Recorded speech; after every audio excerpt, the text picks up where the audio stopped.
Bismillahirrahmanirrahim. Alhamdulillah wassalatu wassalamu ala Rasulillah wa ala alihi wa sahbihi wa man tabi'ahum bi ihsanin ila yaumiddin. Rabbi shrah li sadri wa yassir li amri wahlul 'uqdatam min lisani yafqahu qawli amma ba'd. Allahumma la sahla illa ma ja'altahu sahla wa anta taj'alul hasna idza syi'ta sahla. Allahumma anfa'na bima 'allamtana wa 'allimna ma yanfa'una wa zidna ilma ya rabbal alamin. Baik, insyaallah kembali kita akan melanjutkan pembacaan tafsir di software Quran Tadabbur. Dan kita akan melanjutkan lagi tafsir surat Al-Lahab atau Al-Masad pada tafsir At-Taisir miliknya Dr. Firanda Dirja LCMA. Baik, langsung saya baca. Bismillah. Surat Al-Lahab atau yang juga dikenal dengan surat Al-Masad disepakati oleh para ulama merupakan surat Malakiyah yang diturunkan kepada Nabi SAW sebelum berhijrah ke kota Madinah. Diturunkan di awal-awal dakwah Nabi di Mekah, yaitu ketika dakwahnya ditentang oleh pamannya sendiri Abu Lahab dan juga istrinya Ummu Jamil. Nabi adalah seorang yang dijuluki oleh Al-Amin, yaitu orang yang jujur lagi terpercaya. Bahkan julukan ini dikenal dan diakui oleh orang-orang musyrikin. Di antara pengakuan mereka terhadap sifat amanah Nabi adalah mereka menitipkan barang-barang berharga mereka kepada Nabi ketika mereka meninggalkan kota Mekah untuk sementara, karena mereka tahu bahwa Muhammad adalah seorang yang amanah. Bahkan sebagian di antara mereka masih saja menitipkan barang-barang berharganya meskipun Muhammad sudah menyatakan dirinya kalau ia seorang Nabi. Ibnu Ishaq meriwayatkan dari beberapa sahabat Nabi, mereka berkata, yang artinya, maka Rasulullah SAW keluar berhijrah ke Madinah.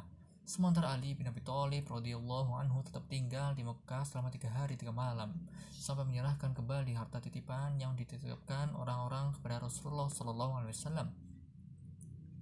Tatkala Ali selesai dari pengembalian harta-harta tersebut, maka Ali menyusul Rasulullah SAW ke Madinah. Hadis riwayat Al-Baihaqi dalam As-Sunan Al-Kubra. Melalui jalan Ibnu Ishaq, Ibnu Hajar berkata sanadnya kuat dan dihasilkan oleh Al-Albani dalam Irwa Al-Ghalil. Meskipun kaum musyrikin Arab mengakui bahwa Nabi adalah orang yang sangat amanah, tetapi setelah Nabi mengumumkan bahwa ia adalah seorang Nabi, tetapi tiba-tiba mereka seluruhnya memusuhi Nabi. Mereka lantas mengatakan bahwa Nabi adalah seorang pendusta, orang gila, seorang penyair gila, seorang pendukun, dan seorang yang terkena sihir. Seluruh tuduhan-tuduhan terburuk mereka lontarkan kepada Nabi Muhammad SAW. Namun anehnya, mereka tetap saja menyimpan barang-barang berharga mereka kepada Nabi SAW. Seandainya mereka jujur dalam tuduhan bahwasanya Muhammad adalah seorang pendusta, mereka tidak akan menyimpan barang-barang berharganya kepada Nabi SAW. Bahkan ini terus berlanjut hingga Nabi berhijrah ke Madinah. Barulah Ali bin Abi Thalib ditugaskan untuk mengembalikan barang-barang tersebut kepada pemiliknya. Di antara bukti bahwasanya Nabi dikenal sebagai orang yang amanah yaitu ketika terjadi perselisihan antara pembesar-pembesar kafir Quraisy tatkala mereka memugar Ka'bah. Singkat cerita, seluruh kabilah-kabilah Quraisy pun ikut serta mengumpulkan batu-batu untuk membangun Ka'bah.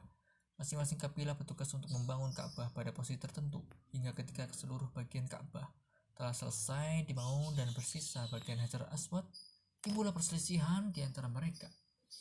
Masing-masing kabilah menginginkan agar mereka lah yang mengangkat Hajar Aswad ke tempatnya. Hingga akhirnya masing-masing kabilah berkumpul dan saling bersumpah untuk bersiap berperang. Bahkan mereka bersumpah dengan cara memasukkan tangan mereka ke darah yang diletakkan di tempayan. Ketegangan tersebut berlangsung dalam waktu 4-5 hari. Akhirnya mereka berkumpul dan bermusyawarah di Masjidil Haram. Salah seorang dari mereka yaitu Abu Umayyah bin Al-Mughirah, di mana dia adalah orang yang tertua pada saat itu, memiliki ide. Dia berkata, "Wahai kaum Quraisy, angkatlah menjadi pemberi keputusan atas perselisihan kalian orang yang pertama kali masuk dari pintu masjid ini, yaitu Masjidil Haram. Ya, dialah yang akan memutuskan perkara kalian." Akhirnya mereka pun setuju. Ternyata yang pertama masuk dari pintu tersebut adalah Nabi SAW. Mereka serentak berkata, "Inilah Al-Amin." Wah, orang-orang amanah, orang yang amanah terpercaya. Kami telah ridho, inilah Muhammad. Dalam musnad Imam Ahmad dari Maula Mujahid, dia termasuk orang yang ikut serta dalam pembangunan Ka'bah di masa jahiliyah, berkata, sebagian suku dari Quraisy berkata, kamilah yang akan meletakkan Hajar Aswad. Sebagian yang lain berkata, kami yang akan meletakkannya. Lalu mereka berkata, jadikanlah di antara kalian seorang hakim, pemberi keputusan. Mereka berkata, yaitu orang yang pertama kali muncul dari jalan ini. Ternyata Nabi SAW lah yang datang. Maka mereka berkata, telah datang kepada kalian Al-Amin, orang yang terpercaya. Lalu mereka mengabarkan kepada Nabi apa yang sedang mereka perselisihkan. Kemudian Nabi meletakkan Hajar Aswad di sebuah baju dan memanggil seluruh kabilah Quraisy. Masing-masing mereka mengangkat dan memegangi ujung baju tersebut. Setelah Hajar Aswad diangkat secara bersama-sama, kemudian Nabi meletakkan Hajar Aswad pada tempatnya. Hadis riwayat Ahmad nomor 15.504 dan sanadnya disahihkan oleh para pentahqiq Ustadz Ahmad. Kaum musyrikin sebenarnya mengakui akan sifat amanah dan kejujuran Nabi, tetapi karena keangkuhan mereka hingga itu menghalangi mereka untuk membenarkan kenabian Muhammad. Salah satunya tentang asbabul nuzul dari surat Al-Lahab, di mana suatu ketika Nabi mengumpulkan orang-orang musyrik dan memanggil seluruh kabilah seakan telah terjadi sesuatu yang berbahaya. Ibnu Abbas berkata, yang artinya tatkala turun firman Allah, berilah peringatan kepada keluarga yang terdekat. Nabi SAW naik di Jabal Sofa, kemudian beliau pun menyeru, wahai Bani Fir, wahai Bani Adi. Dalam riwayat yang lain, ya Sobaha. Hingga akhirnya mereka berkumpul sampai-sampai jika ada seorang di antara mereka yang tidak bisa hadir, maka ia mengirimkan utusan untuk melihat apa yang terjadi. Datanglah Abu Lahab dan kaum Quraisy. Dari riwayat yang lain, mereka berkata, ada apa denganmu? Kemudian Nabi berkata, bagaimana menurut kalian jika aku kabarkan kepada kalian ada sekelompok tentara berkuda di lembah hendak menyerang kalian tiba-tiba? Apakah kalian mempercayaiku? Mereka menjawab, iya, kami tidak pernah mengetahui dirimu kecuali kejujuran. Dalam riwayat yang lain, kami tidak pernah mendapatimu berdusta sama sekali.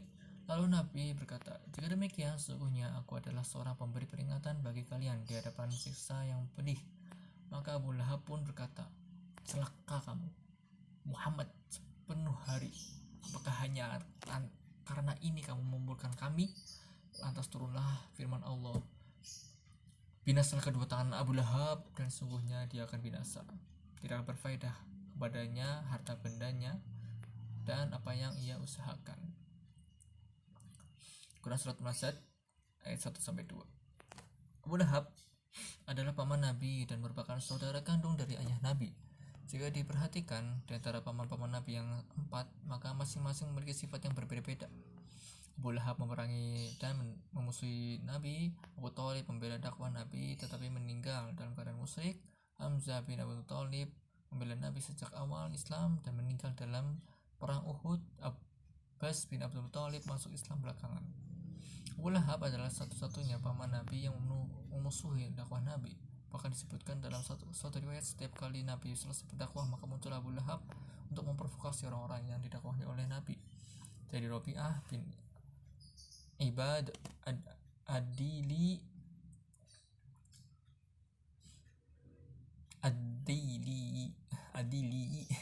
ia berkata, aku melihat Rasulullah SAW, yaitu mataku melihat beliau di pasar Zil Majaz. Beliau berkata, wahai manusia sekalian, ucapkanlah la ilaha illallah, niscaya kalian beruntung. Beliau masuk di lorong-lorong pasar sementara orang-orang berkumpul kepada beliau. Heran dengan perkataan beliau, maka aku tidak melihat seorang pun yang berkomentar sementara beliau terus tidak berhenti berkata, wahai manusia sekalian, ucapkanlah la ilaha illallah, niscaya kalian akan beruntung. Hanya saja di belakang beliau ada seorang yang juling, yang tampan, dan rambutnya ada sebuah kepangan. Ia berkata, ini adalah Sobi yang meninggalkan tradisi leluhur, pendusta. Aku berkata, siapa ini? Mereka berkata, Muhammad bin Abdullah. Dan dia menyebutkan tentang kenabian. Aku berkata, lantas siapa itu yang mendustakannya? Mereka berkata, pamannya, yaitu Abu Lahab. Abu Lahab cukup memprovokasi masyarakat Quraisy kala itu dengan mengatakan bahwa Muhammad telah berani meninggalkan tradisi nenek moyang yang sudah berjalan selama ratusan tahun. Abu Lahab tidak menuduh Nabi sebagai orang gila, tetapi cukup menggelarinya dengan sobi, yaitu orang yang meninggalkan tradisi nenek moyang. Dan provokasi ini lebih laku daripada dengan provokasi dengan menuduh Nabi sebagai orang gila atau penyihir. Dalam hadis yang lain dari Tariq al-Muharibi, dia berkata, aku melihat Rasulullah SAW melewati pasar Zil al-Majaz, dan dia memakai baju berwarna merah, dan dia berkata, wahai manusia sekalian, ucapkanlah la ilaha illallah, niscaya kalian akan beruntung. Dan ada seorang lagi mengikutinya dan melempar beliau dengan batu yang mengakibatkan kedua mata kaki beliau dan kedua tumit beliau berdarah. Lelaki tersebut berkata, wahai manusia sekalian, janganlah taat kepadanya, sungguhnya ia adalah pendusta. Maka aku berkata, siapa ini? Mereka berkata, seorang pemuda dari keturunan Abu Thalib. Aku berkata, lalu siapakah yang mengikutinya dan melemparnya dengan batu? Mereka berkata, itu adalah Abdul Uzza Abu Lahab. Setiap Nabi berdakwah dan dicela oleh pamannya tersebut, maka Nabi pergi beranjak ke kabilah berikutnya. Nabi terus mendakwakan tauhid dan mengingatkan orang-orang dari kesyirikan. Dan Abu Lahab terus mengikuti Nabi kemanapun Nabi berdakwah, hanya untuk mencelanya dan memprovokasi orang-orang agar tidak mendengarkan perkataan Muhammad. Tetapi Nabi tidak pernah terpengaruh oleh celaan Abu Lahab, meskipun Abu Lahab melemparnya hingga kaki beliau berdarah. Sungguh ini adalah cobaan yang sangat berat, pemandangan yang sangat buruk, seorang yang sedang berdakwah tetapi dimusuhi oleh keluarga terdekatnya, yaitu pamannya sendiri. Aslinya nama Abu Lahab adalah Abdul Uzza, hambanya berhala Al Uzza. Tetapi dalam ayat ini Allah tidak menyebutkan namanya karena di dalam namanya mengandung kesyirikan. Berbeda dengan Fir'aun, Allah tetap menyebut namanya karena pada nama Fir'aun tidak mengandung kesyirikan. Dinamakan Abu Lahab karena wajahnya agak kemerahan. Bahkan ada yang mengatakan bahwasanya wajahnya bersinar dan tampan. Tetapi sebagian ulama seperti Imam Al-Qurtubi mengatakan bahwa seharusnya jika wajah seorang itu bersinar maka dia akan dijuluki Abu An-Nur, orang yang bercahaya wajahnya. Tetapi Allah menakdirkan orang-orang tidak menggelarinya Abu Nur, melainkan Abu Lahab, orang yang menyala wajahnya. Dan memang dia akan dimasukkan ke dalam api yang menyala-nyala di neraka kelak. Para ulama berusaha mengungkapkan hikmah penyebutan tangan Abu Lahab dan bukan anggota badan lainnya.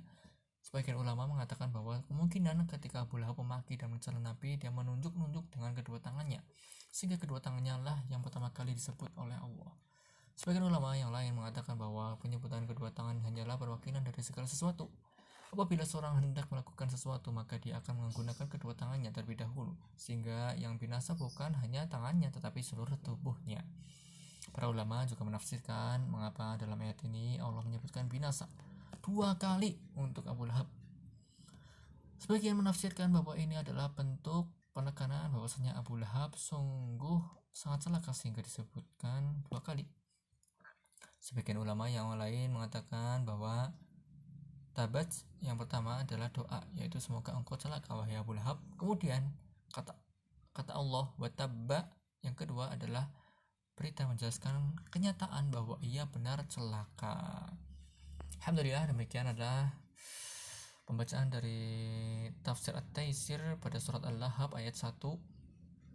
Semoga apa yang kita baca dan apa yang kita dengar ini menjadi pemberat timbangan amalan soleh kita di yaumil akhir kelak, dan semoga ilmu yang kita baca ini bermanfaat dan bisa kita amalkan di kehidupan kita sehari-hari.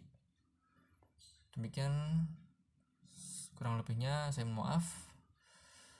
Subhanakallahumma wa bihamdika asyhadu an la ilaha illa anta astaghfiruka wa atubu ilaik. Assalamualaikum warahmatullahi wabarakatuh.